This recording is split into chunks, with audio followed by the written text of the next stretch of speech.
Olá, pessoal. Sejam todos muito bem-vindos a essa nossa primeira live, de uma série de lives que nós faremos sobre o Mês Internacional da Mulher, onde nós vamos estar tratando da temática muito mais que rosas, queremos respeito. Então, eu queria agradecer a todos que estão nos assistindo. Quero me apresentar, sou Valquíria Alves, sou psicóloga, atualmente secretária da Mulher aqui no município de Cabo de Santo Agostinho. Uma honra estar com vocês discutindo essa temática. É importante a gente trabalhar essa questão para que março, um mês que é um mês de luta, de morte, de luta por direitos iguais, por justiça, por equidade, não se torne uma data comercial. Essa data existe por causa de tantas lutas, da resistência de tantas de nós mulheres que morreram em busca de direitos para todas nós.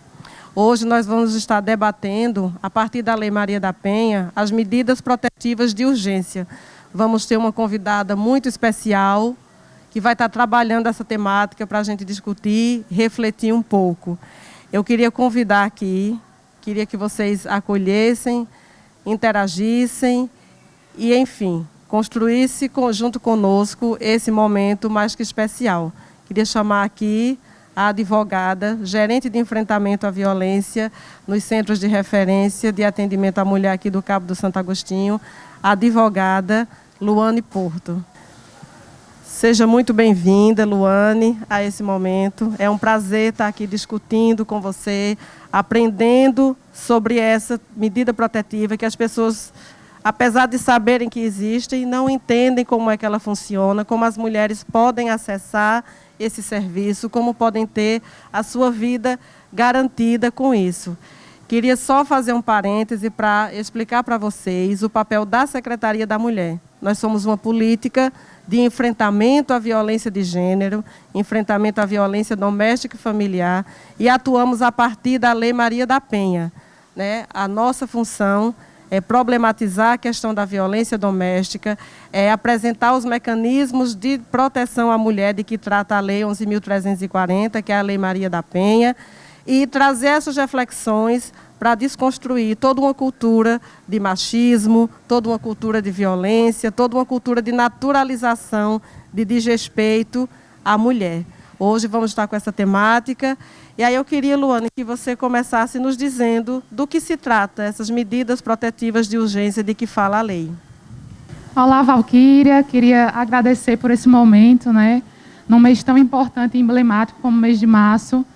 Queria saudar a todos que estão em casa nos ouvindo, a todos que estão aqui no shopping Costa Dourada também participando desse momento tão importante. E, de fato, é um tema bastante pertinente quando a gente fala de Lei Maria da Penha, porque as pessoas têm muito a ideia, Valquíria, de que medida protetiva é só aquela medida de metro que muita gente fala, que é só a questão do afastamento do agressor com a vítima. Onde, na verdade, as medidas protetivas que a Lei Maria da Penha dispõe são várias, né? Não só o afastamento do agressor para com a vítima. A gente tem a proibição de frequentar determinados locais, né?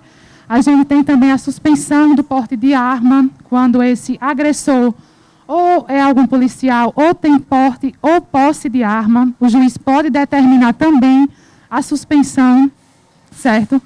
A gente sabe que na medida protetiva, o juiz ele pode fixar alimentos provisionais para aquela mulher que é dependente financeiramente do agressor ou possui filhos menores que dependem, né, desse agressor e que, por ser uma medida tão urgente, que o juiz ele tem um prazo de até 48 horas depois que chega essa demanda, deferir, o juiz da vara especializada, que aqui no Cabo nós temos essa bondade de termos uma vara especializada, o juiz pode determinar de pronto na medida protetiva essa fixação dos alimentos, não é, Valquíria?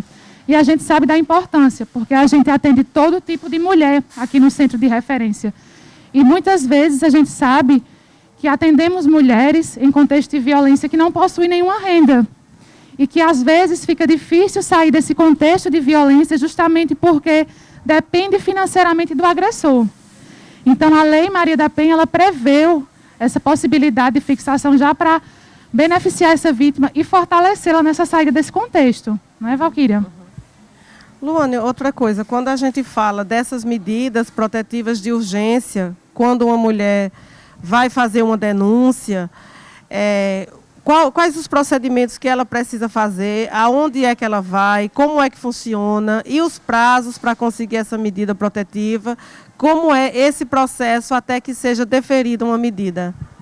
Pronto, Valquíria. Foi importante você tocar nesse ponto porque, assim, nós temos aqui na Cidade do Cabo uma delegacia especializada de atendimento à mulher. Então, a gente sempre encaminha essa mulher, se for um atendimento de segunda a sexta, até às 17 horas, para que ela possa ir até essa delegacia especializada, registrar um boletim de ocorrência sobre esse fato. E é importante frisar aqui, a medida protetiva ela não é só deferida em casos onde há violência física, porque ainda se tem muito essa questão de só com violência física eu posso pedir medida protetiva. E não é. Na verdade, a medida protetiva ela é solicitada quando há um risco iminente de morte para aquela mulher, um risco à integridade física ou psicológica. E não só isso, um risco à violência patrimonial também dessa mulher. Certo, Valquíria? Então, assim, essa mulher registra o boletim de ocorrência, o delegado autua, né, faz o boletim e encaminha num prazo de até 48 horas para a vara especializada aqui do município. E o juiz também tem esse prazo de até 48 horas. Né? Felizmente, a gente tem esse prazo, mas que tem sido bem reduzido. Os juízes já que têm aplicado de uma maneira bem reduzida. Então, as mulheres conseguem ter um prazo até menor do que é previsto em lei para obter essa medida protetiva de urgência. Essa é a diferença de se ter uma vara especializada que compreende o contexto de violência e que compreende que o deferimento de uma medida pode ser realmente o diferencial entre vida e morte de uma mulher.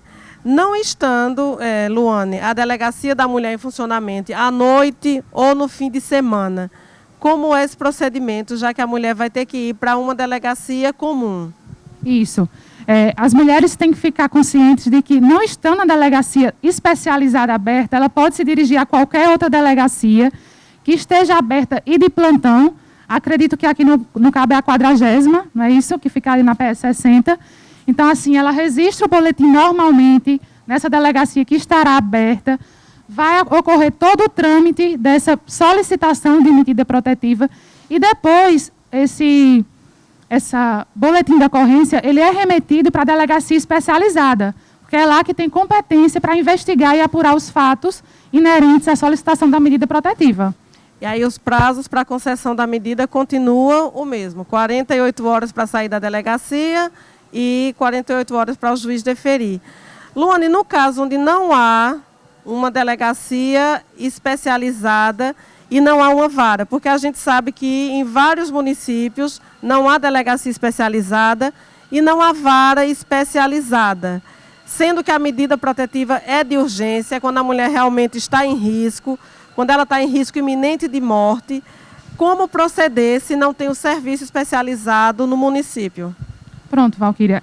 Mais uma vez a gente reforça essa questão da delegacia comum. A mulher que não tem o benefício na sua cidade, não ter uma delegacia especializada, ela se encaminha a uma delegacia comum, certo? E aí vai ser remetido para a comarca para que o juiz analise. Salvo naqueles casos onde a cidade não há comarca. A lei também prevê essa modalidade, né, essa situação, e aí a própria autoridade policial, certo, pode decretar essa medida protetiva. Então, assim, não havendo comarca, ainda assim a mulher tem essa possibilidade de ter sua medida protetiva decretada, certo? Isso nos casos onde não existe comarca. Existindo, os autos são remetidos para a delegacia, para o fórum, certo? É importante a gente ter um conhecimento desses mecanismos de proteção, porque eles são muito recentes, né? A Lei Maria da Penha, ela é de 2006. Antes disso, as mulheres não tinham tantos mecanismos de proteção. Para vocês terem uma ideia, antes da promulgação da Lei Maria da Penha, se uma mulher quisesse registrar um boletim de ocorrência, o que é que acontecia? Ela mesma teria que entregar a intimação ao seu agressor. O que é que acontecia? Muitas mulheres eram novamente agredidas e forçadas a ir à delegacia para desistir do procedimento. Então, a partir da Lei Maria da Penha, muita coisa mudou no sentido de proteger a mulher. Inclusive então, isso, eu queria falar que houve com essa você vedação. sobre isso, sobre essa mudança. A mulher pode desistir na delegacia, como ela pode desistir, de que procedimentos ela pode desistir. Que alterações nesse sentido a Lei Maria da Penha trouxe? Pronto, Valquíria. Inclusive, pegando um gancho nessa sua fala, a Lei Maria da Penha também trouxe a vedação da vítima, né, a mulher em contexto de violência, entregar diretamente ao agressor a intimação, né? Porque antes, de fato, existia essa possibilidade e isso foi vedado com a Lei Maria da Penha. E você havia perguntado sobre a questão de procedimentos, se ela pode desistir de algum procedimento, se pode desistir em sede de delegacia, como é que acontece isso? Pronto, veja só.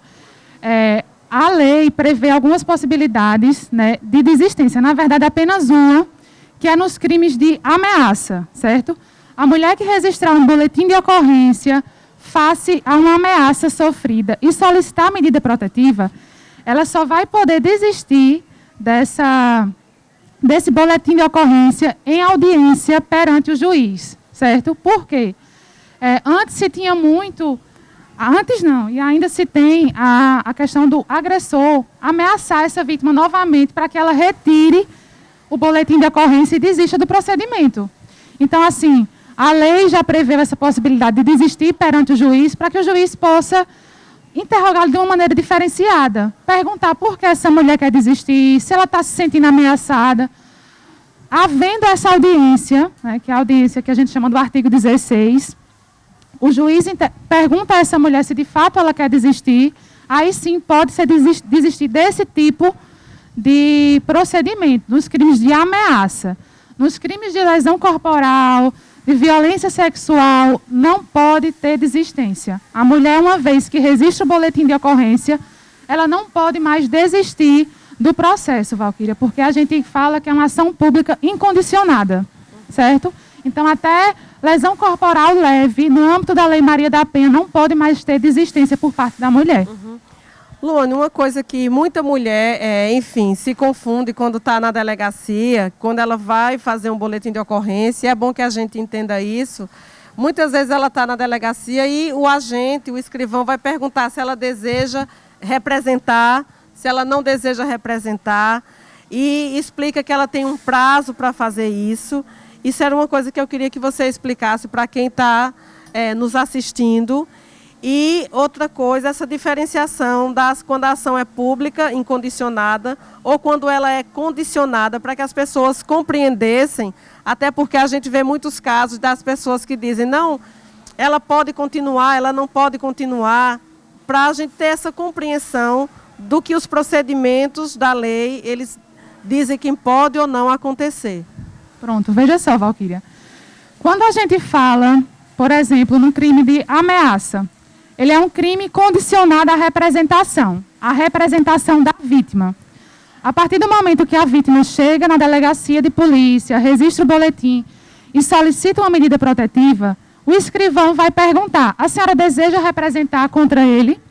Se ela disser que não deseja, ou seja, aquele boletim que foi criado na delegacia, ele não vai para frente, ele não vai ser investigado. Então, assim, só servirá para que o juiz decrete a medida protetiva. Sim. Quando eu digo que desejo representar, é porque eu desejo que aquele crime seja investigado, que ele seja ouvido e que, ao final de todo o processo, ele seja condenado por aquele crime que ele cometeu. Quando eu falo em ação pública incondicionada, é porque não depende mais de mim. Quando chega no conhecimento das autoridades policiais um crime de violência física, por exemplo, ele é um crime de ação pública incondicionada, de titularidade do Ministério Público. Ou seja, aquela mulher chegou na delegacia, falou sobre um crime de violência física que aconteceu com ela. Está ferida. Está ferida. Machucada. Exato. Foi encaminhada para o IML, o hospital, para ser submetida ao exame traumatológico. A partir daquele momento, aquele crime é um crime de ação pública incondicionada, onde o Ministério Público é o responsável pela investigação e apuração do fato. Um crime de ação pública condicionada à representação é justamente de ameaça. Porque eu preciso da autorização da vítima para dar início à persecução e à investigação daquele crime. Pronto. Quando se trata dessa violência física que foi comprovada, ela não vai ser perguntada se deseja representar, porque essa representação vai competir ao Ministério Público. Exatamente. É assim. Exatamente. É importante isso para que as pessoas compreendam, porque às vezes há um desentendimento e muitas vezes as pessoas dizem que não adianta denunciar, que a justiça não funciona, mas há toda uma previsão legal para esse passo a passo. Uma coisa que a gente vê, que as pessoas discutem muito, é com relação à fiança.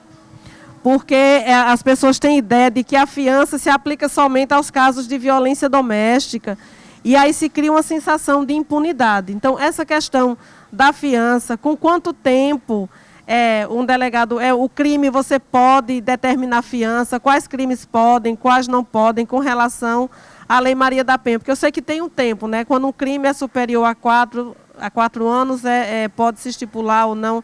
Explique isso até para que as mulheres e as pessoas compreendam, para a gente dirimir essas dúvidas com relação à sensação de injustiça que fica na sociedade. Veja, Valquíria, assim, ainda se tem existem muitas particularidades com relação a essa fixação de fiança por conta justamente dos crimes, né? Tem muitas mulheres que levam ao conhecimento da justiça uma ameaça acumulada com um crime de violência física. Então, a gente sabe que é um crime que seria inafiançável em sede policial. Porque a lei ela deixa claro que em sede policial eu não poderia fixar essa fiança. Mas a gente sabe que ainda em alguns municípios, em algumas delegacias, existe essa possibilidade do próprio delegado de polícia fixar essa fiança em sede policial. O correto seria que, principalmente se esse agressor ele fosse preso em flagrante, fosse submetido à audiência de custódia para que o juiz de plantão pudesse fixar, mediante as possibilidades daquele agressor e mediante o crime que ele cometeu, uma fiança, né? Que, na maioria das vezes, eles colocam uma quantia alta e acaba que aquele agressor fica preso até o término da investigação ou até que não ofereça mais risco àquela mulher, que acontece também nos casos onde há a fixação de tornozeleira eletrônica, né? Essa fixação para ser uma possibilidade de uma medida protetiva ainda maior para essa vítima de violência doméstica, Valquíria.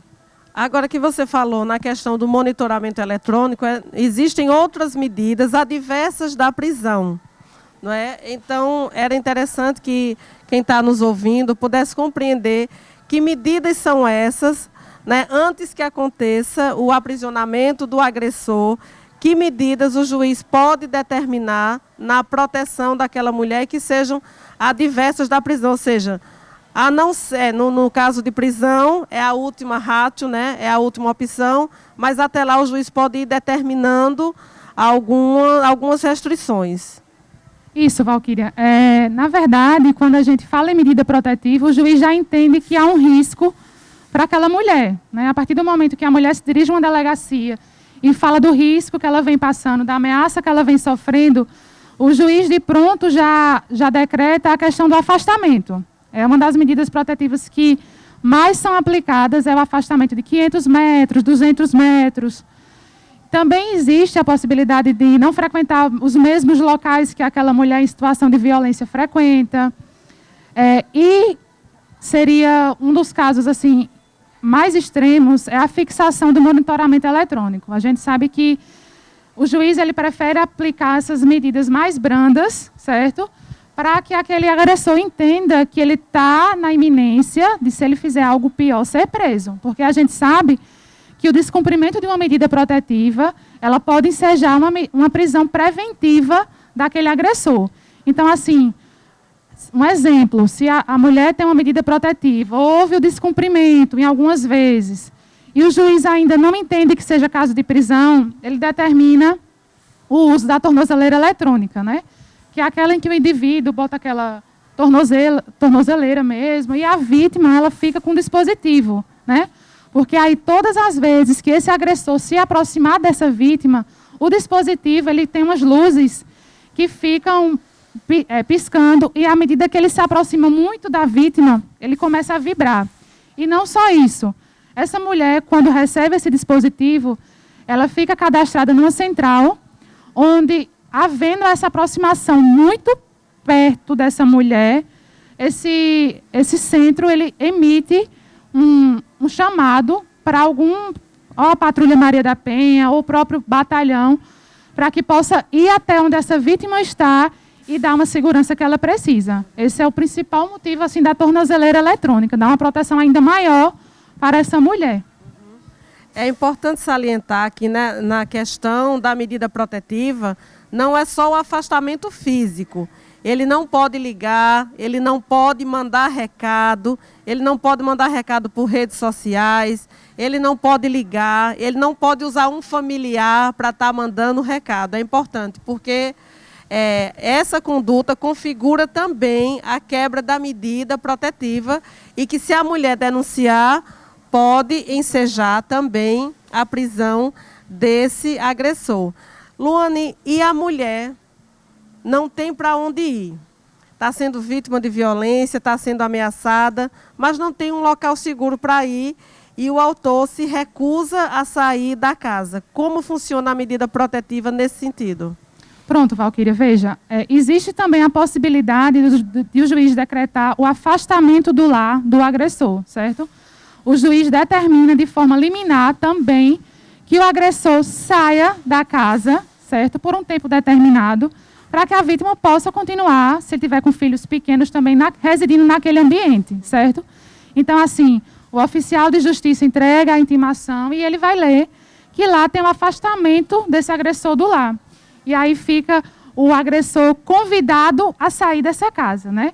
Mas a gente sabe também, Valquíria, que mesmo havendo o afastamento do lar, a gente atende muitas mulheres que, por vezes, o afastamento não é suficiente, não é verdade?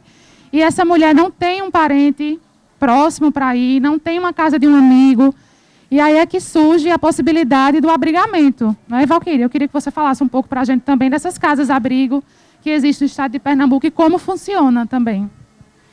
O serviço de abrigamento, ele é um sistema de proteção para a mulher que está realmente em risco iminente de morte. Quando essa mulher não tem um local seguro para ir, quando esse agressor conhece os endereços, está perseguindo essa mulher, ameaçou de morte. Quando essa mulher chega para ser atendida no centro de referência e a equipe compreende que essa mulher está em risco, é apresentado esse serviço. Hoje, Pernambuco conta com 4 casas-abrigo. É um serviço oferecido pela Secretaria da Mulher do Estado. E essa mulher, quando não tem esse local seguro para ir, é importante salientar que não é uma questão de vulnerabilidade social. É uma questão de risco iminente de morte, quando ela não tem um local seguro para ir. Nós acionamos o serviço, a equipe vem e leva essa mulher para esse local seguro. Nós não sabemos aonde ficam essas casas, que é por questão de segurança. Inclusive, não é nem para o governador saber onde é essas casas, porque é questão de segurança. Tamanho risco que muitas mulheres correm, porque lá tem várias mulheres de várias cidades do estado de Pernambuco. Essa mulher é abrigada junto com seus filhos menores. Então, nós já abrigamos mulheres com 5 filhos, 7 filhos, 10 filhos.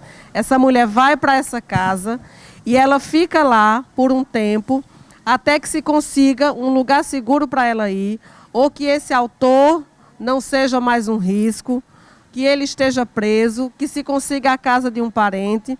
Ou, em alguns casos, acontece dessa mulher terminar se reconciliando com esse homem e voltando, mas ela só volta ou quando ela quiser, ou quando ela não tiver mais em risco. Lá tem uma equipe também técnica, multidisciplinar, conversando com essa mulher, trabalhando o protagonismo, trabalhando a questão psicológica dessa mulher para que ela se fortaleça e consiga sair do ciclo de violência. Então, é um serviço diferenciado. Pernambuco hoje é referência na proteção à mulher em situação de violência. Creio que é um dos únicos estados, se não for o único, onde em todos os municípios existe um organismo de política pública para a mulher, seja Secretaria da Mulher, Coordenadoria da Mulher, Assessoria da Mulher, enfim, existe um equipamento em todos os municípios de referência para onde a mulher possa se reportar. A gente sabe que não é a solução definitiva ou que a gente gostaria, mas é proteção. E tudo isso a partir da Lei Maria da Penha, que foi um grande avanço. A gente está ainda caminhando e é por isso que a Lei Maria da Penha tem sido sempre acrescida de mecanismos de proteção, né? Queria que você falasse de alguns, né? A partir da lei de 2006, vários adendos foram colocados na lei na intenção de maior proteção a essa mulher. Então, para a gente finalizar, né, eu gostaria que você falasse de alguns desses adendos que foram feitos à lei. Certo, Valquíria. Eu também queria acrescentar a possibilidade também, porque além dessa possibilidade não só do afastamento do lado agressor, a medida de afastamento da vítima para com o agressor também, existe muita gente, você falou uma coisa importante, acredita que esse afastamento é apenas o físico, e não é. E aí a gente atende muitas mulheres que nos perguntam, e com relação ao meu filho, como eu vou fazer para que meu filho possa visitar o pai? E aí muitas mulheres ficavam se comunicando por WhatsApp, e a gente sabe que é vedado. Quando o juiz determina qualquer tipo de comunicação, ele não é apenas físico, é por meio do WhatsApp, Facebook, ligação, certo? Então, assim, a gente sempre recomenda a essas mulheres que elas possam integrar uma terceira pessoa, né? A gente possa entregar a mãe ou um irmão ou qualquer outra pessoa que possa pegar essa criança na casa da mulher e levar até a casa do pai. Porque, de fato, não pode ter nenhum contato vítima e agressor, independente da razão desse contato. Mesmo que seja para garantir o direito de visita do pai, para pegar a pensão, porque muitos ainda vinculam, eu só pago a pensão se você vir buscar o dinheiro na minha casa. E isso é vedado. Todo tipo de aproximação é vedada, certo? Outro ponto importante também, que é a questão da violência patrimonial, Valquíria, que não é muito falado, mas que ocorre e muito. Então, assim, o juiz também pode determinar, em sede de medida liminar, a suspensão de contratos de compra e venda, certo? Um bem que seja comum entre o casal, compra e venda, aluguel, pode suspender também procurações que, porventura, uma das partes tenha assinado e entregue à outra. Então, assim, pode também determinar que bens que foram apreendidos possam retornar para aquela vítima. Então, a lei ela é muito vasta nessa questão de possibilidades quanto à medida protetiva, né? E são fatos que muita gente desconhece. Às vezes a gente se depara até com delegacia, judiciário, que desconhece coisas que são tão boas que a lei prevê, mas que só decretam mesmo afastamento, ou até mesmo o afastamento ou a questão do distanciamento do agressor da casa da vítima. E existem muitas outras possibilidades que a lei prevê e que não são utilizadas, infelizmente, né? Luana, outra coisa, você falou aí, eu me lembrei, que aí tem muitos agressores que ameaçam a mulher. Se você sair de casa, você vai perder seus direitos. Se você sair de casa, eu vou tomar a guarda das crianças. Se você sair de casa, eu não vou pagar a pensão. Esse é um caso, a ameaça para ela não sair. Outro caso é a destruição de bens. Por exemplo, destruir o celular dela. Ou quando ela saiu, eles tinham um carro e ele vendeu o carro, ou ele vendeu a casa, sem ela saber. Nesses dois casos, como é que a gente vai proceder? Ela perde os direitos saindo de casa, e o que fazer se ele vendeu as coisas sem autorização e muito rápido? Pronto, Valquíria, é uma pergunta bastante pertinente, porque, assim, de fato, ocorre muito da gente atender mulheres que ficam com medo de registrar o boletim, de pedir uma medida protetiva, porque o agressor faz essas ameaças. Se você sair de casa, você vai perder a casa, vou tirar a guarda dos seus filhos. E a gente sempre reforça a ideia de que a mulher que sai de casa num contexto de violência doméstica não se enquadra em abandono de lar, que é previsto em lei. Não é caso de abandono de lar. É totalmente justificável pelo boletim de ocorrência que ela vai apresentar e também pelas violências que ela sofreu, não só física, como psicológica, sexual, patrimonial e moral, que são os 5 tipos de violência que a Lei Maria da Penha prevê. Então, assim, primeiro ponto, a gente assegura a essa mulher que ela não perde esses direitos, certo? A partir do momento em que a gente encaminha uma mulher para a assistência judiciária aqui do Cabo, a gente deixa claro que os direitos inerentes à guarda, inerentes à partilha de bens, não vão sofrer nenhum tipo de alteração porque essa mulher saiu de casa ou porque houve essa ameaça por parte do agressor. Porque, de fato, isso acontece para intimidar essa vítima, essa mulher em contexto de violência. Ele faz isso para que ela possa continuar naquele contexto, não registrar o boletim, mas a gente assegura a essas mulheres que ela não perde nenhum desses direitos. Certo, Valquíria? E com relação aos bens, que muitos acabam vendendo de forma imediata ou quebra, isso acontece muito com o celular, né? Eu sempre oriento a mulher, muitas guardam a nota fiscal daquele aparelho. E quando ela vai numa delegacia de polícia e registra o boletim com relação à violência física, ou até mesmo apenas à violência patrimonial, eu peço para que ela leve a nota fiscal, porque a partir daquele momento, o escrivão, o agente que registrar o boletim, ele vai fazer constar no boletim o valor do aparelho que foi quebrado e aí fundamenta o Ministério Público a pedir a devolução desse valor durante o processo criminal, Valquíria. Mas é importante que seja dito no boletim, porque é a peça inaugural de todo o processo. Então, o Ministério Público ele só vai tomar conhecimento se essa mulher, de fato, levar ao conhecimento do delegado, que, porventura, vai repassar para o Ministério Público e repassa ao juiz para que possa dar continuidade e até mesmo sentenciar aquele agressor a devolver o dinheiro que ele quebrou daquela vítima por meio de um celular, um aparelho celular. Pronto. E os bens que ele vendeu sem ela saber?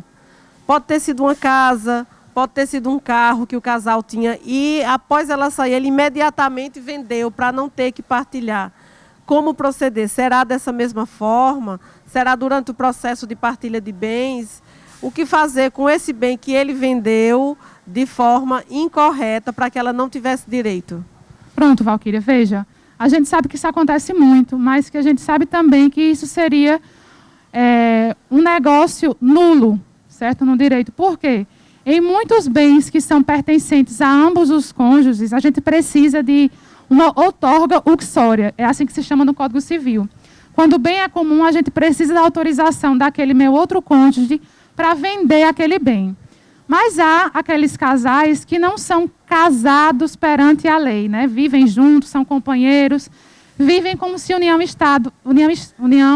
estável fosse, não é isso? Então, assim, a gente pede para que essa mulher ela possa juntar o máximo de provas possíveis daquele bem, para que possa levar ao conhecimento do judiciário que, de fato, aquele agressor se desfez dos bens após a saída dela da casa ou após o registro do boletim, que foi como uma forma de vingança, digamos assim, né, para que ela não pudesse se beneficiar de nada na partilha. Então, assim, a gente já teve muitos processos em que foram exitosos nesse sentido, mediante a apresentação de provas, testemunhas e até mesmo aquela pessoa que comprou.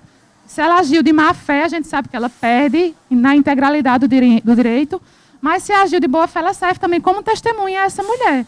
Que o comprador pode até estar ali sem saber o que de fato está passando, né, Valquíria? Mas a gente sempre assegura que essa mulher não perderá esse direito, né? A gente luta por isso, pelo direito dela, no âmbito da Lei Maria da Penha. Uhum. Luane, uma coisa que a gente observa e que infelizmente acontece muito é no caso desses autores de violência, no momento em que a mulher tenta sair do relacionamento, muitas vezes ele é autônomo, ele tem um negócio, ele tem uma renda, mas está no nome de outras pessoas.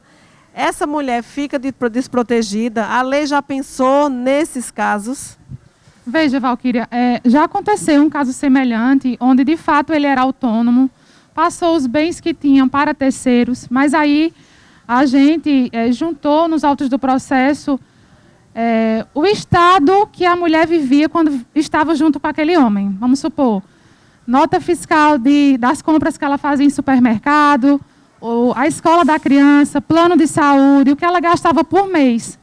E diante daquela mulher não ter nenhuma outra renda, o juiz entendeu, né, que, de fato, o provedor daquela casa financeiramente era exclusivamente o homem.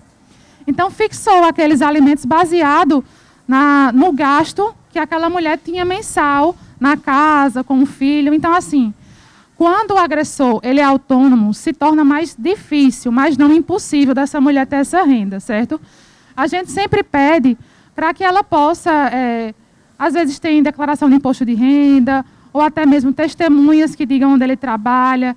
Tem muitos que fazem, vamos supor, frete, que é um serviço autônomo, mas que é conhecido na cidade. Então, assim, ele tem um carro que tem a plaquinha dele, tem cartão de visita. Então, tudo isso o juiz analisa. E também analisa o padrão de vida que aquela família vivia. Não só a família, como também o agressor. Então, assim, o simples fato dele não ser registrado não tira dessa mulher a possibilidade dela, sim, receber os alimentos, Valquíria. Só vai ser mais delicado investigar e ter como chegar nesse denominador comum de quanto seria essa renda. Pronto. Né? Outra coisa que é importante é, rede social serve como prova, tipo, ele diz que não tem dinheiro, mas está lá na rede social uma viagem, fotos no bar, fotos de gasto, enfim, fotos de que realmente ele tem algo, isso é uma coisa, se serve como prova, não é? E outra coisa que eu queria perguntar, para além disso, é a questão da pensão avoenga. Como é, o que é, em que casos se aplicam?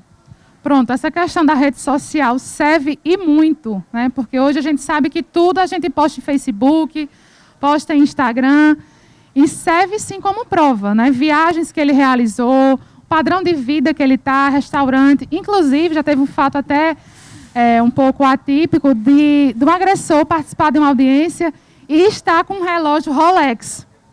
E aí até indaguei, né? Doutor, o padrão de vida que esse agressor vive, né? Para querer pagar uma pensão de 100, 150 reais. Estando com roupa de marca, relógio que é caro, né? Então, assim, a gente analisa fatos mínimos que possam ser levados ao conhecimento do judiciário e que, de fato, pode ser, sim, decretado mediante essas provas. WhatsApp, Facebook e Instagram são, sim, Valquíria, meios de prova e que são aceitos pelo judiciário, certo? E, com relação à pensão avoenga, é uma possibilidade quando ambos os pais, né, ou no caso do agressor, que a gente vai cobrar ao agressor, não ter condições financeiras nenhuma de arcar com essa pensão. Os alimentos avoengos são aqueles que são cobrados aos avós, e nesse caso, aos avós paternos. Então, assim, a gente pergunta a essa mulher se, de fato, ele não tinha nenhuma renda, como era que ele se mantinha, e se ela disser, de fato, que ele não tinha renda, que quem sustentava a casa era só ela, não, isso por si só não isenta esse agressor, esse pai, de não pagar. A gente aciona os avós paternos, que na maioria das vezes são aposentados ou possuem outras rendas, e aí o juiz determina, sim, que esses alimentos sejam pagos pelos avós, Valquíria. Há essa possibilidade em lei e que vem sendo muito aplicada hoje em dia. Uma coisa que as mulheres ficam muito em dúvida é... Você falou na questão de a medida protetiva não impede que o autor tenha contato com os filhos, que se elege uma terceira pessoa que faz esse trâmite, que leva as crianças para o pai e depois devolve para a mãe. E nos casos em que esse agressor também ameaça as crianças, a gente vê muitos casos que eles ameaçam inclusive os filhos de morte, que espancam os filhos também. A medida protetiva pode se estender aos filhos? Como é esse procedimento? Sim, Valquíria. Existem vários casos em que o juiz decreta a extensão da medida protetiva, não só para essa mulher em contexto de violência, como também para os filhos menores, né?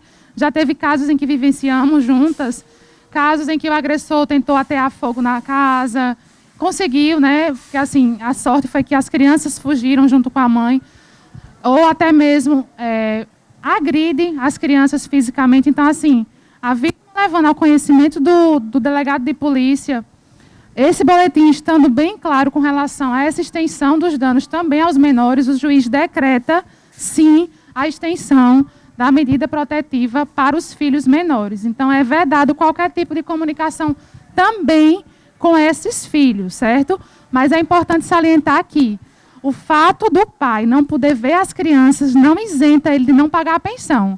Uma coisa é um direito de visita E outra coisa totalmente diferente é o dever de pagar a pensão alimentícia, Valquíria. Que é uma coisa que a gente observa muito, né? Eu não estou vendo, então eu não vou pagar os alimentos.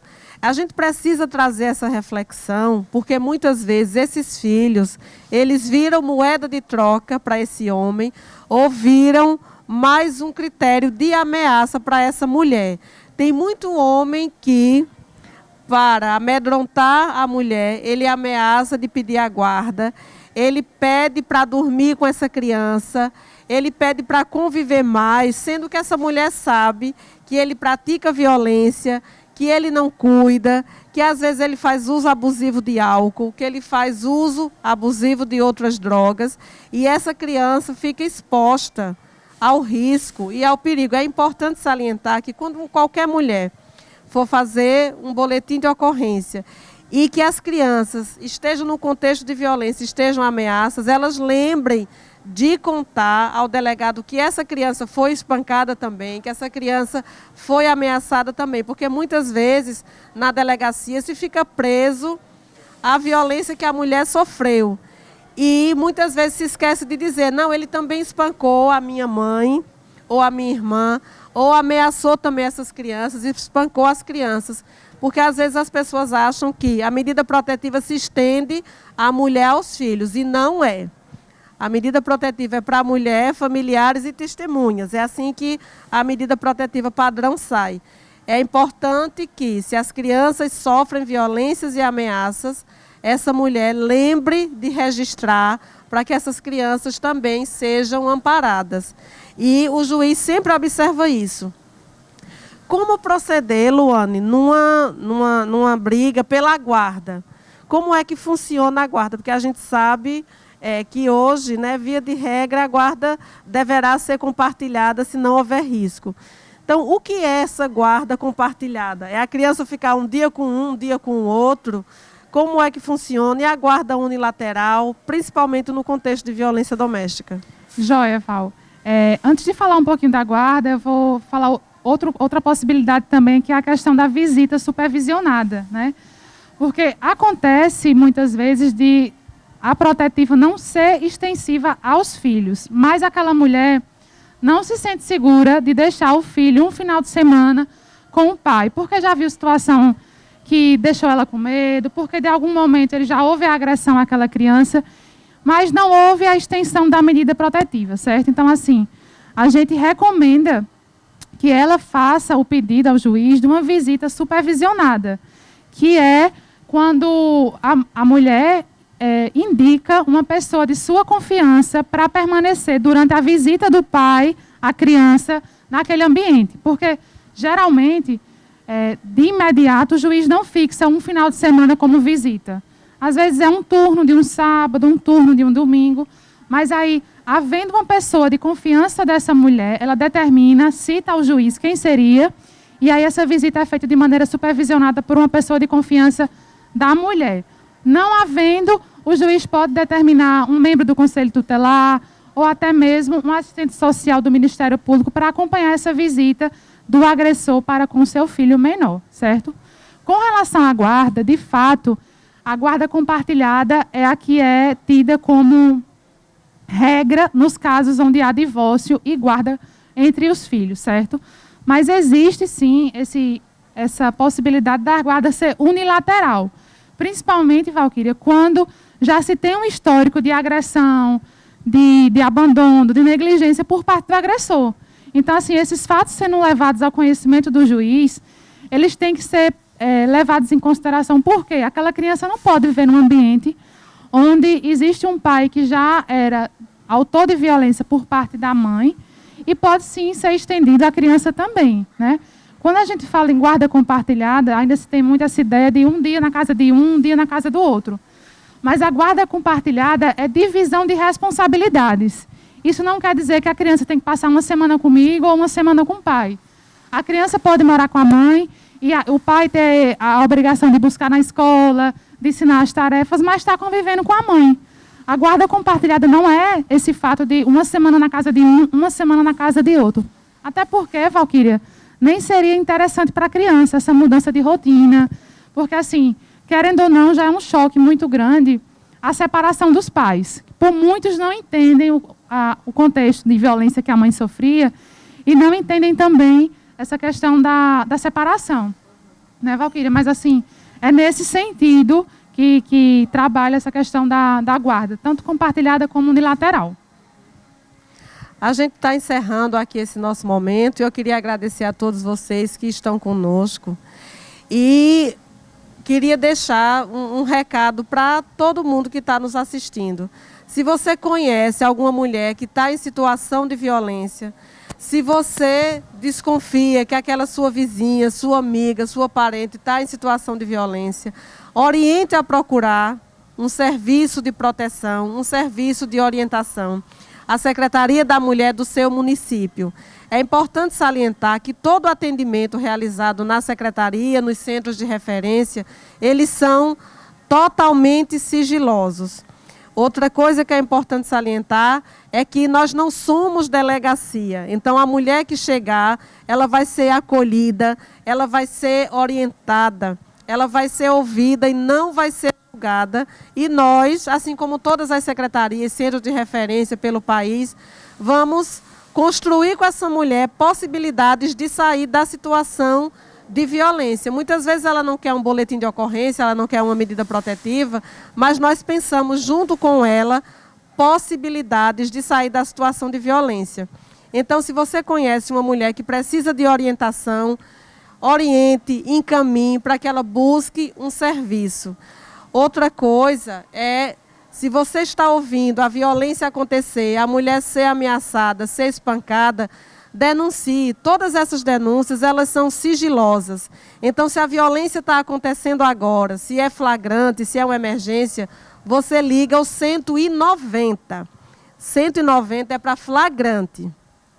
Se você conhece aquela mulher que sofre violência, mas que tem medo de denunciar, mas você sabe que ela está sofrendo, que ela pode vir a morrer por causa disso, você liga para o 180. A denúncia que chega no 180 vai ser encaminhada ao Ministério Público e vai chegar aos equipamentos de proteção daquela cidade. Aqui no Cabo, você também pode discar 153. Você pode indicar que essa mulher procure a Secretaria da Mulher. Nós ficamos no centro do Cabo, na rua Washington Luiz, número 27. O importante é que a gente denuncie, que a gente não permita que essa mulher sofra calada e morra calada. Você pode até dizer, mas eles brigam todos os dias. Mas toda briga sempre pode ser a última. Nós somos o 5º país do mundo que mais mata mulheres. Então, a gente precisa refletir sobre isso e transformar essa realidade. Por ano, o Brasil tem mais de 2.000 crianças que ficam órfãs por causa da violência doméstica. Então, vamos pensar no nosso papel, na desconstrução desse padrão de violência, de desrespeito e de morte que a gente vivencia. Essa é a nossa luta, não só em março. Março marca a reflexão, marca a resistência, marca a resiliência de nós mulheres nessa luta por respeito, por justiça e por equidade. Contudo, essa luta é diária, ela é constante, porque enquanto nós conversamos aqui, muitas mulheres estão sofrendo violência, estão sendo desrespeitadas, abusadas e mortas. Então, essa é a nossa mensagem, né? Esse mês de março marca a luta, a gente com essa campanha, Mais Que Rosas, Queremos Respeito. Vamos estar todos os fins de semana com uma live. Na próxima a gente vai estar com a Andréa Galdino, que é secretária da Assistência Social aqui no município, falando sobre a importância das políticas públicas no enfrentamento à violência. Na próxima estaremos com a nossa delegada Socorro Vilela. E na última estaremos com o prefeito aqui falando no papel da gestão, no acolhimento à mulher em situação de violência e na desconstrução desses padrões. Então, fique conosco, acompanhe, compartilhe. Eu gostaria muito de agradecer a você, Luane, que esteve conosco, a equipe da Secretaria da Mulher, a equipe da SECOM, a Camila, ao pessoal aqui do shopping que nos cedeu esse espaço. Enfim, E agradecer a você que está nos ouvindo e pedir novamente, não silencie, porque silêncio não protege. Silêncio pode ser conivente com a morte de tantas mulheres. Muito obrigada. A gente se encontra na próxima sexta.